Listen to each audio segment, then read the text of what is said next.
সাইয়্যিদুনা উমর রাদিয়াল্লাহু তাআলা আনহু উনি তখন তার সন্তানকে বলতে লাগলেন, তুমি তোমার পরিপূর্ণ হক আদায় করতে পারছো না। সরি, পিতামাতাকে জিজ্ঞাসা করলেন, তুমি তোমার সন্তানের পরিপূর্ণ হক আদায় করতে পারোনি, যার কারণে তোমার সন্তান তোমার কোনো হক আদায় করতে পারে নাই।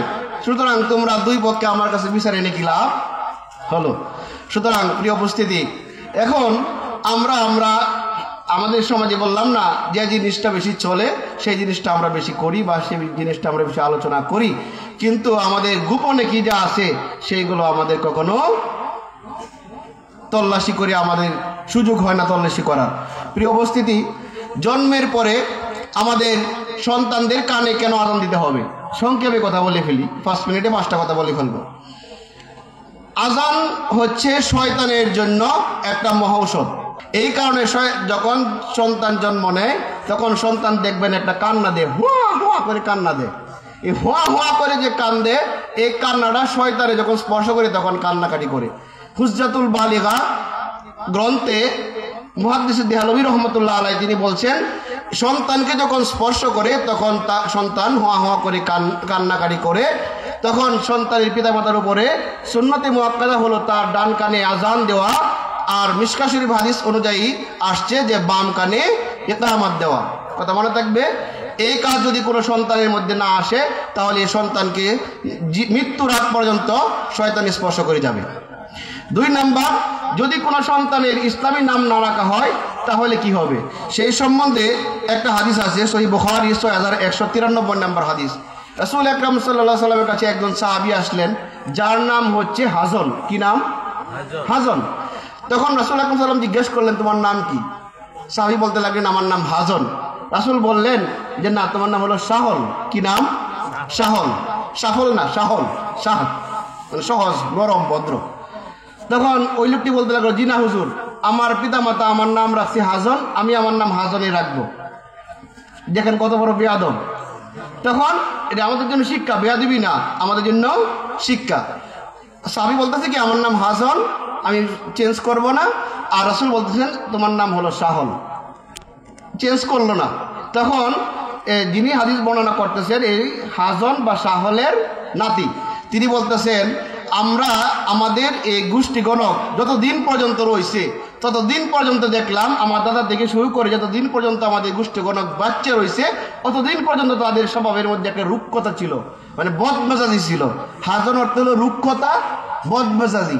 আমাদের এই দাদার হাজন নামের কারণে আমাদের গোষ্ঠীগণক যারা আছে সবার নামের মধ্যেই এই মানে খাসিয়ত বা খাসলত রয়ে গেছে। এই কারণে সন্তানদের ইসলামী নাম রাখা হলো কি ওয়াজিব বা ফরজ। আরেকটা ঘটনা বলি, এক ইহুদি, তার 2টা ঘোড়া ছিল, একটা ঘোড়ার নাম রাখছে আবু বকর, আর একটা ঘোড়ার নাম রাখছে উমর। তো একদিন এই উমর নামে যে ঘোড়াটা, এই ঘোড়া কি করছে, লাত মাইরা এই ইহুদিরা মাইরেছে। দৌড়ে আসে এক সাহাবী, ইয়া রাসূলুল্লাহ, ইয়া হাবিবাল্লাহ, এই ইহুদির আবু বকর নামের যে ঘোড়াটা, এই ঘোড়াটা কি করছে, ইহুদিরা লাত্তি মাইরেছে। তখন রাসূলুল্লাহ সাল্লাল্লাহু আলাইহি ওয়াসাল্লাম বলতে লাগলেন, আমি বিশ্বাস করি না, কারণ হচ্ছে যে ঘোড়াটা লাত্তি দিচ্ছে তারে, এই ঘোড়াটার নাম হলো উমর, যা তোমরা খোঁজ করেন যা দেখো। তখন সাহাবায়ে কেরাম রাদিয়াল্লাহু আনহু আজমাইন তত্ত্ব নিয়ে দেখে খোঁজ করে দেখে যে ঘোড়াটার নাম ছিল উমর, ওই ঘোড়াটাই তাকে লাত্তি মারেছে। রাসূলুল্লাহ সাল্লাল্লাহু আলাইহি ওয়াসাল্লামের কাছে দৌড়ে আসলো, আসে বললো, ইয়া রাসূলুল্লাহ, আপনার কথাই সত্য, উমর নামে যে ঘোড়াটা তারা লাত্তি মেরেছে। তখন নবীজিকে জিজ্ঞাসা করা হলো, আপনি কিভাবে জানলেন ইয়া রাসূল? তখন নবীজি বলতে লাগলেন, উমরের কাম হইলো মানুষের মারান। কথাটা বুঝছেন না? উমর এর কাজ হলো কি, মানুষের অন্যায় দেখলে থাপ্পড় দেওয়া আর তলোয়ার দিয়ে কি করা, শায়েস্তা করা। সুতরাং এই ব্যক্তি কি করছে, ইহুদি কি করছে, আমার 2 সাহাবীকে, সম্মানজনক 2জন সাহাবীকে এত কটাক্ষ করছে, যার কারণে আল্লাহ দুনিয়াতে দেখায় দিচ্ছে যে উমর কিরকম পাওয়ারি। তাহলে বাচ্চা কাচ্চাদের নাম সর্বদাই মুসলমানি নাম রাখবো। আপনারা সকলে জানেন, আমাদের মাদ্রাসায় যখন ভর্তি করতে আপনারা যাইতেন, যারা মুরব্বী যারা আছেন, দেখবেন আব্বা যদি কোনো নাম রাখছে, যদি পিন্টু নাম থাকছে তার নাম রাখছে আব্দুল্লাহ, আব্দুর রহমান, এরকম রাখছে না? এটা হচ্ছে আল্লাহ ওয়ালাদের খাসলত। আরেকটা কথা হচ্ছে ছেলে মেয়েদের আকিকা করা। সামনে আসছে আমাদের কুরবানির ঈদ, এই কুরবানির ঈদ সম্বন্ধে আমি একটা কথা বলি। সহিহ তিরমিজিতে, জামিয়া তিরমিজিতে হাসান পর্যায়ে একটা হাদিস আছে যে একটা গরুতে 60টা কুরবানি দেওয়া জায়েজ আছে। কথা মনে থাকবে, একটা কুরবানির মধ্যে, একটা গরুর মধ্যে 60টা কুরবানি বা 60টা শরীক দেওয়া যায়। যাই হোক, আমি যে কথা বলতেছি আকিকার কথা।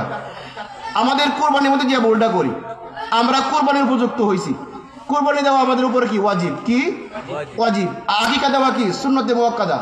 তাহলে বলেন তো, আমার পানি তৃষ্ণা লাগছে, আমি কি আগে পানি খাইবো না ডাল খাইবো? কথা বলে না, পানি খাবো। তাহলে আমার উপর ওয়াজিব হলো কুরবানি করা, আমি আগে কুরবানি করব। আমি যখন জিজ্ঞেস করি তোমরা কি করছো, আমি আকিকা করছি। কেন? আকিকা তো আমার বাপ মা দিছে না, এই কারণে আমি আকিকা করেছি আগে। ভাই, আগে হলো কুরবানি করেন আগে, তারপরে আপনার সন্তান যারা আছে তাদের আকিকা করবেন। আর যদি সামর্থ্য থাকে একটা গরু কিনবেন, এই গরু কেনার পরে এই গরুর মধ্যে আপনি আপনার যত বাচ্চা কাচ্চা আছে সকলের আকিকা দেন, আর সাথে একটা কুরবানি আপনার যেটা হক এই কুরবানিটা আপনি দেন।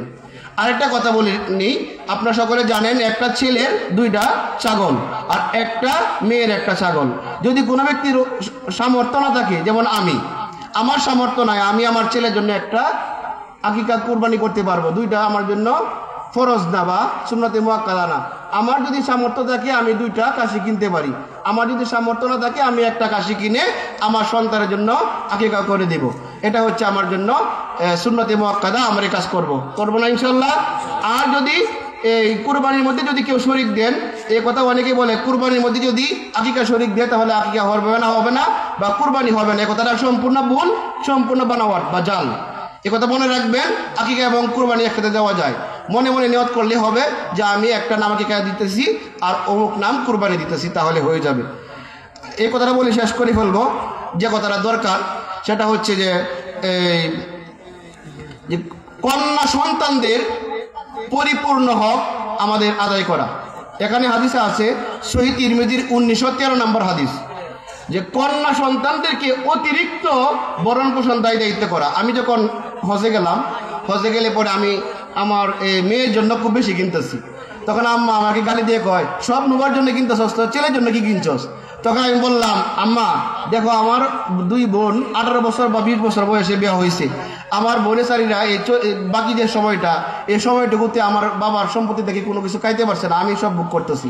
এখন আমার মেয়ে 20 বছর বয়সে আমার বাড়ি থেকে চলে যাবে, আমার ছেলে সব বুক করবে, তাহলে আমার মেয়ে কি পাইলো? সুতরাং আমি জীবিত আছি, জীবিত থাকা অবস্থা আমার মেয়েকে ইচ্ছা মতো দিয়ে দেই, আমার ছেলে পরে বড় হইয়া তার খরচ সে করবে না। সেই জন্য ছেলে মেয়েদেরকে কখনো আলাদা দেখবেন না, একটা ছেলে 2টা মেয়ে, এই সমান সমান আপনারা ভাগ করবেন, ভাগ করে আপনার ছেলে মেয়েকে সমান সমান অধিকার দিবেন।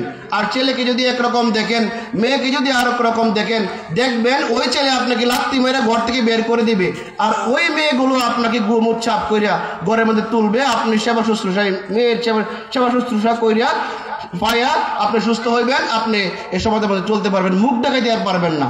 এই কারণে আল্লাহর রাস্তায় আপনাদের পায়ে ধরে বলি, মেয়ে সন্তানদেরকে, বিশেষ করে আমাদের এই এলাকায় 2 নং ওয়ার্ডে, আমি বলতেছি যেহেতু আমি এই এলাকার একজন আলেম সন্তান হিসাবে, জিম্মাদার হিসাবে বলতেছি, আপনারা যদি এরকম মেয়েদেরকে আলাদা দেখেন, ছেলেদেরকে যদি আলাদা দেখেন, হাসরের দিন তো জবাব দিতে পারবেন না। হাসর বাদ, দুনিয়াতেই ল্যাংরা লুলা হয়ে বড় লাগবো। সুতরাং আমরা যে কথাগুলো বললাম, টুকটাক কথাগুলো কয়েক মিনিটের মধ্যে, আল্লাহ তাআলা যেন আমি নিজে এবং সকলে যেন আমল করতে পারি, সেই তৌফিক আমাদেরকে সকলকে দান করুন। সবাই বলি আল্লাহুম্মা আমিন। ওয়া আখিরু দাওয়ানা আলহামদুলিল্লাহি রাব্বিল আলামিন। আসসালামু আলাইকুম ওয়া রাহমাতুল্লাহ। আলহামদুলিল্লাহ।